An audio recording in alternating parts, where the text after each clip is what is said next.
السلام علیکم ورحمۃ اللہ وبرکاتہ۔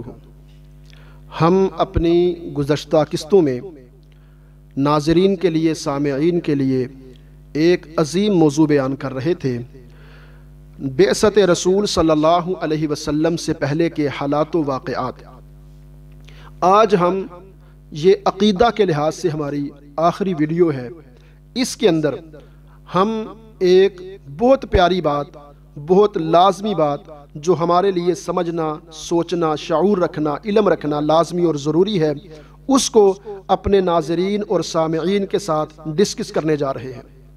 یہاں پر یہ بات سوچنا لازمی ہے کہ آخر یہ جو بت پرستی ہو رہی تھی، یہ جو بتوں کی پوجا، پرستش اور عبادت، ان کے ناموں کے نذرانے، فصلوں میں ان کے حصے اور ان کے آستانوں پہ جا کے جانوروں کو ذبح کرنا اور دیگر مختلف انداز کے اندر بتوں کو پرموٹ کرنا، بتوں کی پوجا کرنا، بت بنانا اور اس کو عبادت سمجھنا، اس کو ثواب سمجھنا، آخر یہ سارا معاملہ کیوں ہو رہا تھا؟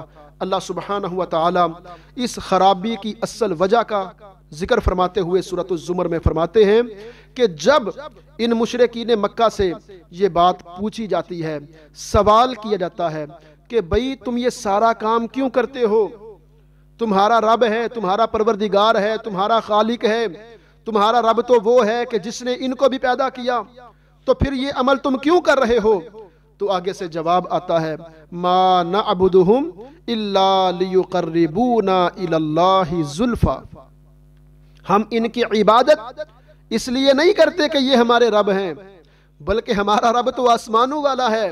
ہم ان کے ناموں کی نظر و نیاز، ان کے آستانوں پہ جا کے جانوروں کو ذبح، ان کے ناموں پر جانوروں کو ہم چھوڑ دیتے ہیں۔ آخر اس کے پیچھے ایک بڑی وجہ یہ ہے، لیقربونا الی اللہ زلفا، یہ ہمیں ہمارے رب کے قریب کرتے ہیں۔ یہ وہی عقیدہ ہے کہ اللہ ہماری سنتا نہیں، ان کی موڑتا نہیں۔ یہ وہی بات ہے، یہ وہی انداز ہے کہ جی چھت پہ چڑھنے کے لیے سیڑھی کی ضرورت ہے، اللہ کے لیے، رب رحمان کے لیے مثالوں کو پیش کیا جا رہا ہے۔ وہ رب رحمان جو ساری کائنات کا ابتدا سے لے کر انتہا تک خالق و مالک رازق رب رحمان ہے، پروردگار ہے۔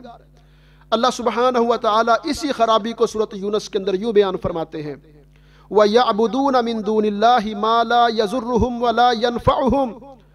یہ مشرکین مکہ عرب کے لوگ جن بتوں کی پوجا، پرستش اور عبادت کر رہے تھے، جن کے ناموں پہ نذرانے پیش کیے جا رہے تھے، جہاں آستانوں پہ جا کے بتوں کے ناموں پر جانوروں کو ذبح کیا جا رہا تھا، اللہ اکبر، لا یضرہم ولا ینفعہم، نہ یہ ان کے لیے نفع کے مالک، نہ نقصان کے مالک۔ تو پھر یہ سارا کام کیوں ہوتا تھا؟ اس کے پیچھے کیا وجہ ہے؟ کیا خرابی ہے؟ نظریہ کیا تھا؟ عقیدہ کیا تھا؟ وَيَقُولُونَ هَؤُلَاءِ شُفَعَاؤُنَا عِندَ اللَّهِ، ان کا ذہن یہ بن چکا تھا کہ یہ اللہ کے ہاں ہمارے سفارشی ہیں۔ تو محترم بھائیو، آئیے عرب کے مشرکین کے عقائد و نظریات ہم آپ کے سامنے رکھ رہے ہیں۔ ہماری ویڈیوز کو سنیے اور ان کو شیئر بھی کیجئے، اور اپنے علم اور نالج کے مطابق نیچے کمنٹس بھی کیجئے تاکہ مزید اس کے اوپر کام ہو سکے۔